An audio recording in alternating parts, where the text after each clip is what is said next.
surah tasih surah ini pramila materi kula membicarakan surah.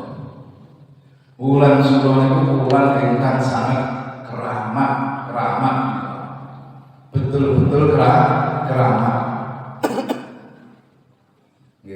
Ngantos surah niku mboten pareng apa nika istilahé mantu ngoten nggih. Surah mboten asal pindah rumah. Surah niku mboten asal napa malih sing nyampirenaken. Nggih semua hajatan. Mboten pareng. Semua hampir semua kepercayaan agama niku mengsakralaken utawi napa ngoten niku nyakrane ngeramatne niku jauh sebelum Islam. Niki saderenge Islam niku sudah dikeramatkan. Rumiyin wonten Madinah niku Kanjeng Nabi waktu wonten Madinah niku ningali tiyang Yahudi. Yahudi itu kan berarti sanes kita lho nggih. Yahudi itu beberapa ribu tahun sebelum Islam. Semerep tiyang Yahudi itu poso. Lajeng Kanjeng Nabi ikut-ikut puasa. Ngoten ceritane niku. Jeng sahabat tanglep, lho Kanjeng Nabi, niki kan poso nipun tiyang Yahudi. Niku tanggal 10 istilahnya poso napa Asyura. Oh iya. Ya sebenarnya tahun depan saya masih hidup, maka dimulai saya puasa tanggal 9 biar tidak sama dengan orang Yahudi. Lah, tanggal 9 ini akhirnya pun dinamakan puasa atau Tasyua. Berarti sebelum Islam sudah dikeramatkan atau belum surah ini? Sudah. Niku ceritane ngoten niku lah. Teng Jawa nggih ngoten. Sebelum Islam masuk Jawa niku nggih pun dikeramatne karena di Jawa ini banyak sekali agama, ada Hindu, ada Buddha, ada agama Kejawen, ada Kapitayan dan lain sebagainya. Sudah dikeramatkan. Lah, sekarang yang jadi masalah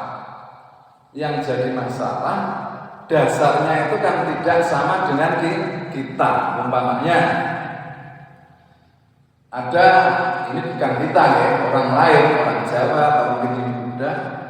Lek surah niku Nyi Roro Kidul napa mantu ngoten nggih.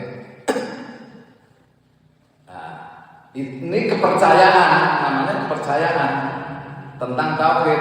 Ya, ini kita tidak boleh pakai dasar yang itu. Lah, yang lainnya orang Jawa juga punya kepercayaan, entah itu yang Hindu apa Buddha, bahwa kalau bulan Suro itu pasukannya Nyi Roro Kidul niku do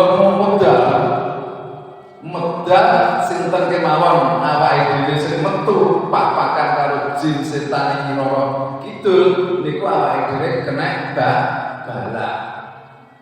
Pun niki ya kepercayaan, otomatis kita tidak boleh ikut-ikut semacam ini.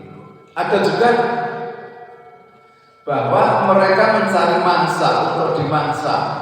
Jadi dia sing ketemu karo pasukan kuwi akan dimangsa. Nggih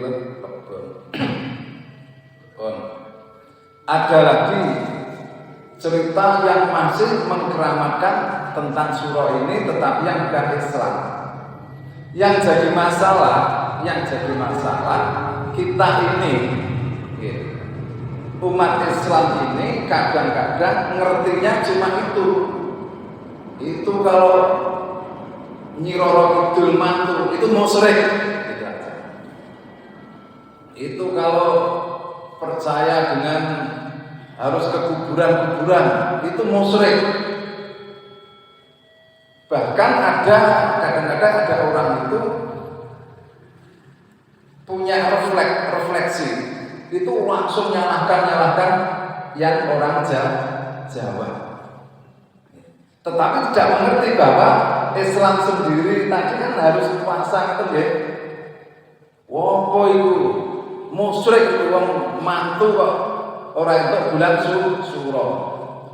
Tak mantu ya bulan suro dengan niat membuli kepercayaan orang lain. Jadi mantune niku sunatane apa mantune niku malah bulan suro tanggal 9 karo tanggal 10 itu ada.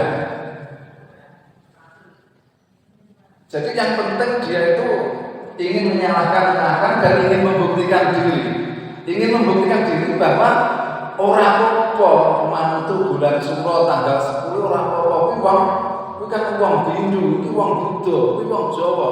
Awake dhewe aja melok-melok wis mantu ya tanggal 10. Lho ora apa-apa. Nah, padahal dalam Islam sendiri itu ya setengah dilarangkan. Terus pertama karena Kanjeng Nabi kan puasa tanggal 9 dan 10. Awake dhewe ora poso malah mantu niate dite napa? Damel membuli orang lain. Jadi wonten surat At-Taubah ayat 36 enggak salah. Kira-kira begini. Bismillahirrahmanirrahim. Inna iddatas suduri indallahi isna asara. Inna iddata sebetulnya jumlah bulan di hadapan Allah itu ada 12. Minha di dalam 12 itu minha arba'atul hurum ada 4 bulan yang diharamkan atau yang dihormati. Jadi kalau dalam Islam arba'atul hurum 4 bulan yang dihormati itu artinya dihormati. Nah, kalau orang Jawa hurum itu artinya diharamkan. Ngertos nggih? Hurum itu haram. Ojo mantu bulan iku. Lah.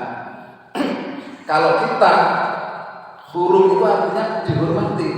Ojo mantu awake dhewe kudu poso. Paham nggih saking iki?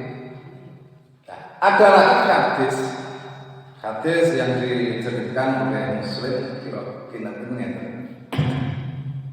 sebaik-baik puasa setelah bulan Ramadan itu adalah puasa bulan Muharram. Maka perbanyaklah puasa di bulan Muharram. Artinya di bulan Muharram itu tidak hanya 9 dan 10 aja puasanya, enggak.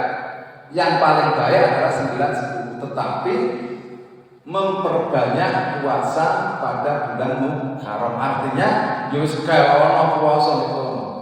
Nah, kita kembalikan lek awake dhewe wau pas bulan Muharram pindah omah, awake dhewe mantu nyunatne bojone neh, enten kan mantu nyunatne bojone malih.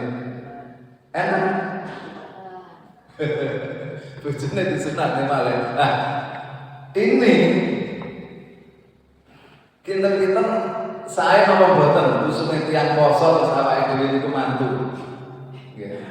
Dados untuk kita ini adalah pengertiannya sebaiknya jangan punya hajat karena usume orang puasa. Jangan kita itu seolah-olah itu sok pinter, enggak percaya itu orang Jawa, itu kepercayaan terus malah mencoba punya hajat bulan Muharram tadi. Ya memang pokoknya apa kita kita ini mungkin mantu di bulan Muharram, untungnya banyak Bu ya. Karena banyak yang puasa.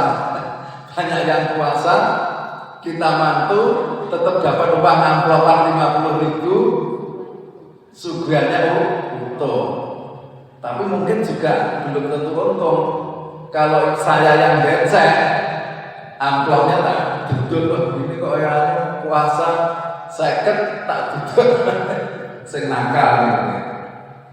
Nah, kita kembalikan lagi, sebetulnya justru pada bulan Syuro ini kita itu ikut mengkeramatkan. Artinya ikut mengkeramatkan itu ikut menghormati. Karena apa? Bulan Syuro itu adalah bulan yang oleh para wali itu sebagai alat untuk siar dan dakwah. Jadi dulu sebelum Sunan Giri itu orang-orang Jawa itu sudah mengkeramatkan bulan Syuro, entah kegiatan apapun. Lantas ketepatan dalam Islam itu Muharram itu juga dihormati. Maka Sunan Giri kedua itu berangan-angan, nah ini untuk cara siar dan dakwah, maka membuatlah bulan baru. Bulan baru ini dinamakan bulan Syuro. Terus sebelum itu Syuro itu tidak ada. Itu gaya Sunan Giri untuk siar dan dakwah. Syuro ini diambil dari puasa Asyura 10. Akhirnya membuat bulan digandengkan atau bersamaan dengan Muharram. Pas kita bulan 1 Muharram, terus Sunan Giri menciptakan bulan anyar, bulan baru, itu namanya Syuro, digandeng dengan bulan Jawa. Nah, setelah Sunan Giri itu menjadikan bulan Syuro ini, keberlanjutannya pada tahun 1600, sekitar 1640 berapa itu, Sultan Agung disahkan. Jadi bulan ciptaannya Sunan Giri ini disahkan oleh Sultan Agung Mataram sebagai bulan kenegaraan. Jadi setiap tanggal 15 Syuro itu semua abdi dalam itu pisowanan, ya, pisowanan itu menghadap raja. Nah, disinilah akhirnya tambah keramat lagi, karena setiap Syuro menghadap raja. Lantas membuat acara lagi, setiap Syuro itu kirim doa ke kuburan.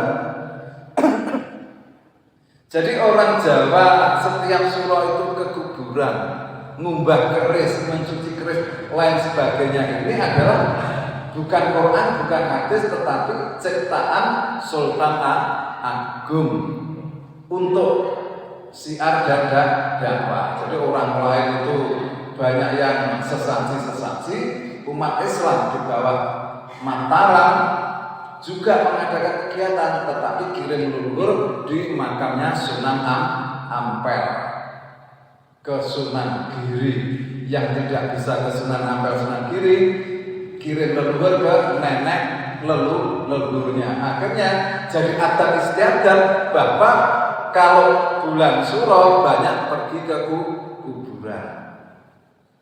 Kedua, karena Syuro ini tadi bulan kenegaraan untuk menghadap bupati, menghadap raja, Demam menghadap bupati, menghadap. Jadi umpamanya sekarang itu mungkin bulan apa ya yang untuk pertemuan kenegaraan itu umpamanya Grebek Pancasila, umpamanya apa itulah. Orang menghadap raja ini kerisnya kan, bajunya, kerisnya, macam-macamnya kan harus dicuci. Maka untuk persiapan menghadap bupati, lurah ke Demam, Demam ke bupati, bupati persiapan menghadap ke raja, otomatis harus dibersihkan kerisnya. Bukan karena percaya dengan keris, tidak. Karena kerisnya ini mau untuk apa? Sowanan ke raja. Bukan berarti kita itu musyrik terhadap keris. Sebenarnya keris itu bukan musyrik, Keris menjadi musyrik itu kan sekarang, tetapi dulu keris itu sebagai aksesoris. Aksesoris itu apa ya, perlengkapan. Umpama sekarang itu komandan polisi bawa tongkat. Kalau lurah sini diberi jadi emblem dan lain sebagainya. Jadi keris itu sebetulnya alat aksesoris atau perlengkapan seragam kenegaraan. Wali pun ya punya keris, karena kalau sowan ke raja harus bawa keris. Sehingga orang sekarang itu tidak mengerti, itu musyrik keris. Padahal dicuci itu dulu untuk persiapan pisauan. Nah, sebelum saya tutup mungkin ada pertanyaan bapak-bapak tentang bulan Suro ini tadi. Jadi intinya bahwa bulan Suro itu hampir semua agama maupun kepercayaan itu mengkeramatkan, dan ketepatan dalam Islam sendiri itu harus dihormati. Tadi 12 bulan di dalamnya minha arba'atun hurum, ada 4 bulan yang dihormati. 4 itu adalah Dzulhijjah, apalagi Muharram, apalagi Rajab. Dzulhijjah, Dzulqa'dah, Muharram, Rajab. Terusnya ayatnya tadi, di dalam 4 bulan yang dikeramatkan, yang dihormati ini tadi, ya. Fala tadlimu fihina anfusakum. Ojo ndolimi, jangan mendolimi dirimu di 4 bulan ini. Artinya waktu itu adalah tidak boleh perang, menumpahkan darah. Tetapi buat kita kan sekarang tidak masa perang, pengertian mendolimi dirinya sendiri itu ya seperti tadi, wong disuruh puasa, kita tidak puasa, malah mantu yang datang Pak Yai puasa disuguhi jajan. Ini namanya mendolimi sendiri, malah kita dosa. Tetapi kalau kita beribadah, maka pahalanya berlipat-lipat. Kalau kita maksiat, dosanya juga berlipat-lipat. Ada juga golongan yang lain, setiap tanggal 9 Suro itu mengadakan upacara mencabuli dirinya sendiri, merobek-robek bajunya sendiri, bahkan memukul wajahnya sendiri sampai berdarah-darah. Nah, ini juga umat Islam yang mengadakan ritual semacam itu, tetapi bukan kita ya, bukan kita. Kalau kita jelas melukai dirinya sendiri sampai berdarah, itu pasti dosa. Jadi ada golongan tertentu karena untuk menghormati keluarga Nabi. Jadi dulu ketepatan itu tanggal 9. Ini hanya ketepatan saja. Ketepatan tanggal 9. Seluruh keluarga junjungan kita Nabi Agung Muhammad SAW dalam perjalanan itu dihadang oleh Bani Umayyah di mana itu? Karbala. Maka di situ terjadilah pembunuhan. Semua cucu-cucu junjungan kita Nabi Agung Muhammad SAW, semuanya kurang lebih ada 80 orang itu dibantai. Malah ada yang dipenggal kepalanya. Kalau tidak Hasan Hussein itu dipenggal kepalanya. Maka untuk menghormati keluarga Nabi ini tadi, maka dia memaknai bulan Suro itu adalah bulan duka, bulan sedih. Jadi bagi umat Syiah, aliran Syiah, itu yang melaksanakan ritual bulan tanggal 9. Tetapi tujuannya tidak seperti kita. Kalau kita tadi tanggal 9 itu adalah puasa Taswa, Kalau mereka tanggal 9 menghormati tanggal 9 ini adalah untuk menghormati Hasan dan Husain dan seluruh cucu-cucu yang lainnya yang terbantai di Karbala. Gitu. Karbala. Nah, pada zaman dulu Syiah aliran ini juga sudah masuk ke Jawa. Makanya pada bulan Suro ini di Keraton Solo ada upacara. Di Keraton Solo itu tidak salah ada semak mandi kencingnya kerbau. Kencingnya kerbau itu untuk mandi. Tinjanya kerbau, kotoran kerbau ini untuk sabunnya itu dilumurkan ke tubuhnya itu tinjanya kerbau ini. Karena apa? Ini adalah bulan kesedihan. Ini adalah bulan duka. Gitu. Sampai sekarang pun adat istiadat ini di Keraton Solo masih ada. Jadi ada namanya kerbau selamat, Kiai Selamat, kerbau putih jumlahnya berapa itu. Kalau Solo kencingnya untuk mandi dan diiring gitu. Di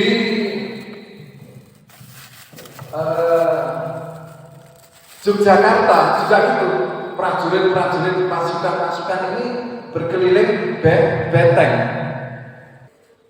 Jadi kalau di Keraton Yogyakarta itu pasukan atau prajurit itu berkeliling itu ke benteng keraton.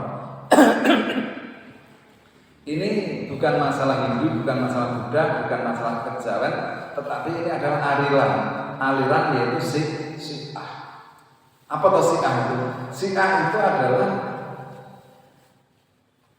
orang yang betul memuliakan atau menyanjung Sayyidina Ali. Dan menyanjung sangat keterlaluan, bahkan menganggap Sayyidina Ali itu adalah Tuhan. Gitu.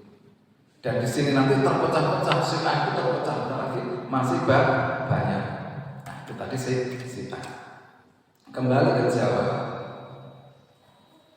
Ke Jawa tadi memang karena sudah ada adat istiadat sebelum Islam seperti itu, maka ya biarkan aja, itu kan hak dia. Itu kan anggap aja bukan Islam, ya, aliran kepercayaan. Bahkan kita harus hati-hati. Kita sekarang harus hati-hati. Ingat waktu di Lumajang beberapa tahun yang lalu, ada orang bikin sesaji. Ya, orang membuat sesaji ini kan urusan orang lain, bukan orang Islam. Nah, ada warga kita, masyarakat Islam yang sok pinter, sok maling, begitu melihat ada sesajen, langsung ditendang sesajen ini tadi.